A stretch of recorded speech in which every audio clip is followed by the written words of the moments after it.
It's your Locked On Flyers podcast for Monday, May 30th, your daily dose of Flyers news, analysis, and high quality content that is wishing all of you in the U.S. a happy Memorial Day. Hope you're enjoying the long weekend. Ditto. Your Locked On Flyers, your daily podcast on the Philadelphia Flyers. Part of the Locked On Podcast Network, your team every day.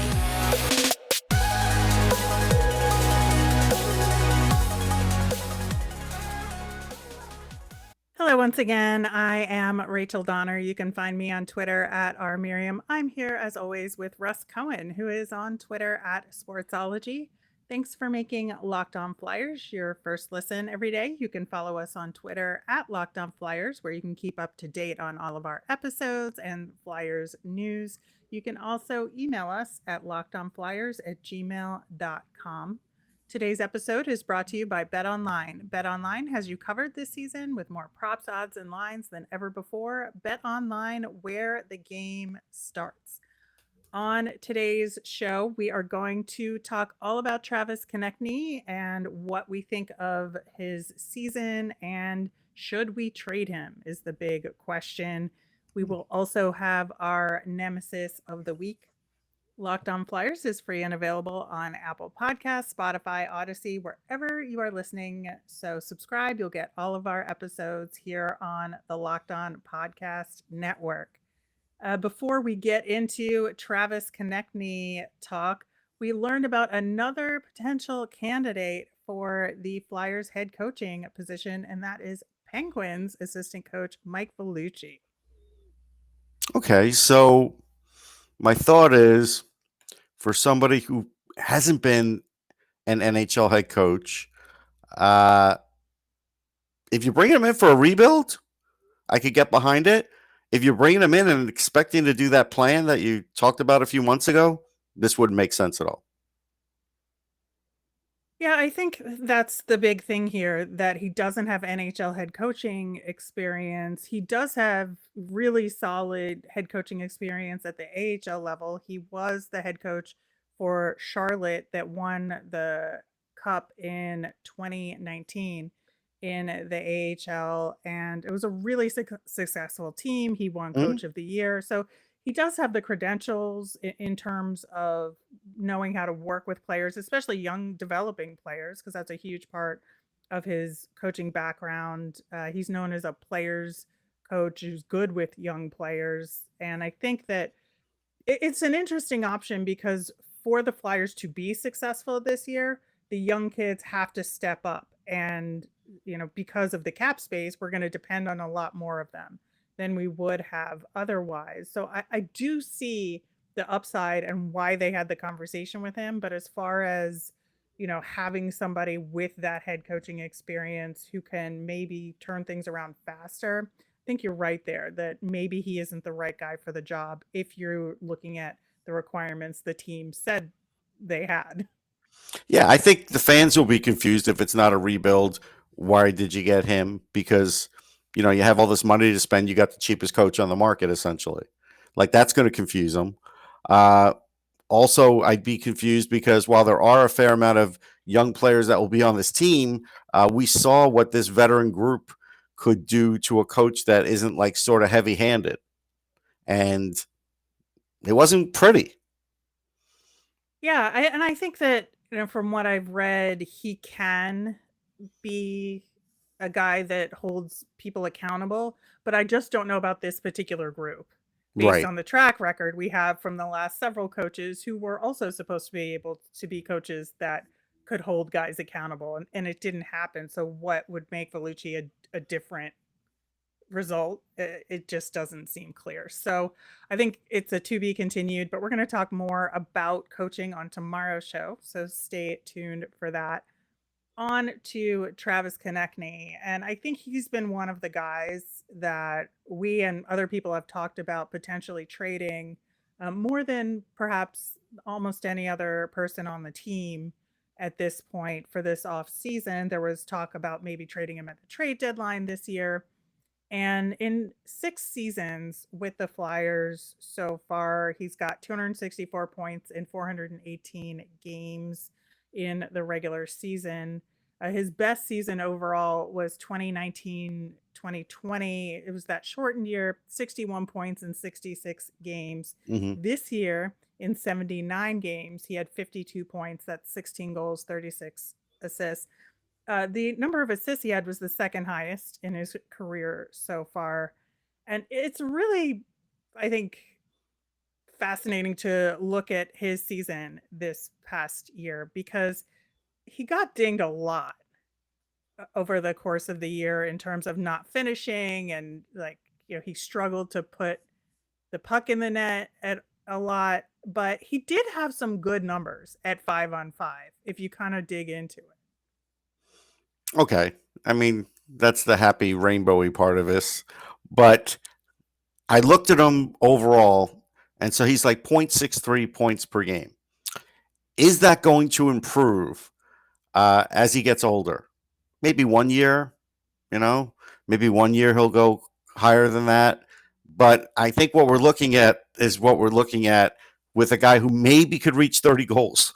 If he gets 30 goals, he probably gets fewer assists. But that's it. Like that's his zenith. And for him to be good or excellent, he's always pretty good. He's got to have like a lot of emotion in the game, and once in a while take a penalty, but only to sort of fire him up, not to the detriment of the Right. team. But he hasn't done that in like 2 years. He hasn't done that since the bubble. He's had a few different coaches now. He's not really done what any of the coaches have wanted. And those are good reasons for me to trade him and say he could still play, get value for him. As a Flyer, I think you got your money's worth as far as what he did as far as when you drafted him till now. You didn't go super deep on him salary-wise, so there'll be a market for him, and let somebody else work with him because I think you could only get a little bit more out of him regardless. Yeah, I'm not 100% sure about that because if you look at his 5-on-5 numbers, they're actually pretty solid. He had the most shots per 60 at 5-on-5 for his career this past season at 9.15, the most assists per 60, 1.61. His expected goals per 60 were pretty solid. He matched from a couple of years ago, second highest in his career. But like we did talk about, his power play time was pretty atrocious, less than a goal per 60 for the first time since 2017-18. He was definitely snake bit. His shooting percentage was way down. So I think what we're talking about right here is if we are going to trade him, are we selling high? Are we selling low? Or are we selling right at the appropriate level? I think we're selling at the appropriate level. I mean, he was a minus 23 last year, but he's a minus for his career. So there's that issue that's always going to be a little bit of an issue. So there's certain coaches that may not want him because of that. And then if you look at it, how many of those goals is he scoring like around the dirty areas where he used to at least be able to score on like side hashes? Is he still doing Right. that as much? I don't feel like he is. But I don't have anything to back that up. I'm just going with the eye test on that one. So I just feel like, again, like people want to harp on the Gostisbehere thing. Like it was easy for Gostisbehere to go to Arizona with no expectations and just play offensive defenseman and get points. That's fine because he no longer had a monkey on his back in Philly, and nobody was going to worry about if he missed the net, and nobody's going to really worry about anything because there's no expectations at all. Exactly. I think Konecny, similarly, the next place he goes, I don't think, and unless Toronto or really like one of those markets, I don't think he has those same kind of expectations either. So I think it helps him. I think so too. And I think the other big question is what is the purpose of trading him? Like, what are you trying to do with a trade other than maybe give him a fresh start somewhere else? Are we trying to get cap space out of it with a $5.5 million cap hit? Are we trying to get a return for another player that can help us now? Are we looking for picks? Are we looking for prospects? What are we trying to accomplish with So what trading I'm him? trying to accomplish is cap space and to get a player that will either prospect wise that's really close or can step in this year and do half of what Konecny does, but maybe do what Konecny does in a year or two, like that. All right. Well, we'll talk more about those trade options, who potential trading partners could be coming up next. But first, betonline.net is your number one source for all your betting needs and sports information. You can find all the latest odds, news, and sports development, including this year's basketball playoffs, Stanley Cup playoffs, Major League Baseball scores, the fights, even next season's NFL futures. BetOnline is your continued source for all your sports wagering information from live betting to the playoffs, esports, and more. Head to the website today or use your mobile device to learn more about all the trends in action. BetOnline, where the game starts. Thanks for making Locked On Flyers your first listen every day. It's free and available wherever you get your podcasts. And we're also on YouTube, so you can subscribe and watch us over there. All right. So, Russ, given that, if you really are looking for a prospect who's almost there, like what is the general return you'd want for him, maybe besides that? Because obviously, if you're trading Travis Konecny, you're not just going to get a prospect one for one for him. Give me a 22 second round pick. Give me a prospect that's very close. Yeah, I think that's pretty spot on, unless you're thinking you need to replace him in the Flyers lineup sooner rather than later, that you feel like the Flyers prospects are the ones that are going to take that Well, I might step get lucky. forward. Frost may replace him, Yeah. Yeah. I think there's a certain level of assumption there that somebody amongst the many options that we Yeah. already have are going to replace whatever output he has had in the last couple years. And I do think that the very least you'd want is a prospect that with high potential and a pick or two, depending on what those picks are, right? That's like your Mhm. bare minimum. Yeah. So again, I will try and call Lou Lamoriello because he needs scoring. We could maybe work something out here with Scott Mayfield because he's a year away from UFA. You give us a second in that, if they have a second. That's something I'd have to look at. That's amenable. Or let me look at Seattle. He has a former coach there in Dave Hackstall. I believe he played pretty well for Dave, and they've got all kinds of picks and prospects. There's a lot to choose from there, so that's a possibility. Maybe I go LA and say, you're getting really close. A guy like Konecny could really help you. We'll take, like, if you're on the downside of Gabe Velarde, maybe we'll take Gabe Velarde and a second round pick because Velarde definitely could play in this league. He's a good sized centerman. He's not like a superstar or anything, but he's a good player. Could play bottom six. Maybe you get somebody else, then that frees up Lawton, whatever, like we've talked about, something like that. Or maybe they give you Rasmus Kupari straight up. Maybe you ask for that. They do it, but at least try. Yeah, I was really trying to focus my attention on teams that had multiple second round picks this year who wouldn't mind giving that up to the Flyers. So I think Ottawa might be a good team to look at in And he terms of played for the a player in 67s. their system. Yeah, yeah. So there's an appeal there. I think the other team there's a good appeal to do a deal with is the Anaheim Ducks. They have a overflowing bucket of draft picks in their system right now, where we could even potentially replace both our seconds for this year and next year, because the Ducks have multiple seconds in both drafts. And to me, that's the most appealing. Now, is there a good prospect or kind of middle six level player that they would want to trade? I don't know.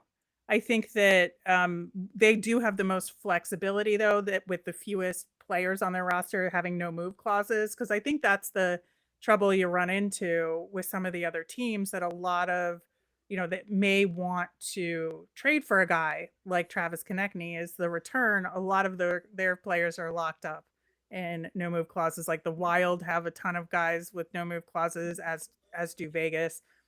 I think another trade partner option that looks appealing is Columbus. And I know it's in division, but they're a team that the Flyers have done deals with. And again, they have a bunch of picks in their system as well. And they have some good prospects, I think, to draw from. So I do think that there are lots of options there if that's the return that you're looking for. Yeah, I think that is the ballpark. As an example for Anaheim, if they want to trade Sonny Milano in a second, Yeah, Sonny Milano was the first guy I thought of. I that don't know if they'd works. be willing to give him up, but it was certainly worth asking, right? Oh yeah. Yeah, and at least the goal output's similar. He Hmm. doesn't play great defense, but he's fast, and so that's a good fill in if they're looking for somebody more veteran. Uh, that would work. That's what I'm looking for with Travis Konecny. That kind of movement. Yeah, I think all of that is really good. And I think with a guy like Konechny, you would not have to retain any salary. Right? No, you're not retaining anything. Yeah. Yeah. And I do think that there are all of these good options that we've talked about. But if for some reason they decide they want to have him stick around or they're not getting the right kind of return, what do we think his role is on the Flyers for next season? Second line, top power play. Like that's what he's going to be. Yeah, I think that it's really going to depend on who the coach is Yeah. for me. I think we have to figure that out and then see what we think they could get out of a guy like Konechny, again, who's had some snake bit troubles Oh coming yeah. into the season. So I think it'll be a very curious approach when it comes to him. And I think that there's going to be a lot of eyes and judgment on any return should they trade him. Oh yeah, and as there should be. But again, he's a guy that they have to look at trading. They do. They absolutely do. All right. Well, let us know who you would trade Travis Konechny for and what your return would be. And we'll maybe discuss them as we get further toward free agency. We'll be talking about our nemesis of the week coming up next. All right, it is time for our nemesis of the week. And for those of you who might be newer to Locked On Flyers, every Monday we're looking at the week ahead and saying, what is the thing that's bothering us the most in the world of hockey or for the Flyers? And there are so many good options around the NHL all the time. So that's what makes this the most fun. Last week, I talked about having bandwagoned a team and having them fall short too, like the Flyers. And that was, of course, in reference to the Florida Panthers. And, our bandwagoning team picks did not go so great this year, Russ. No, we got buried early. That's all right.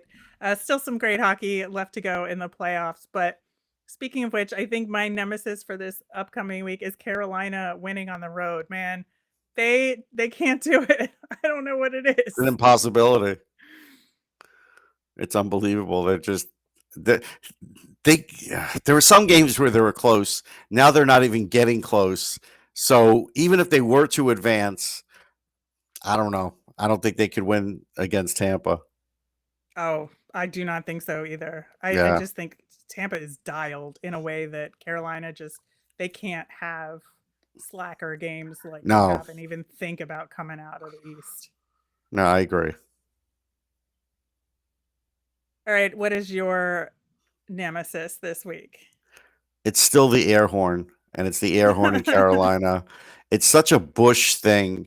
Like, if I have to have, and sorry, Penguins fans, uh, I hear it there too. It's just such a Bush thing. If I need that to get my fans excited, and I have to hear it all the time, like I just kind of wonder what would happen if a Ranger fan came in and started blowing the air horn.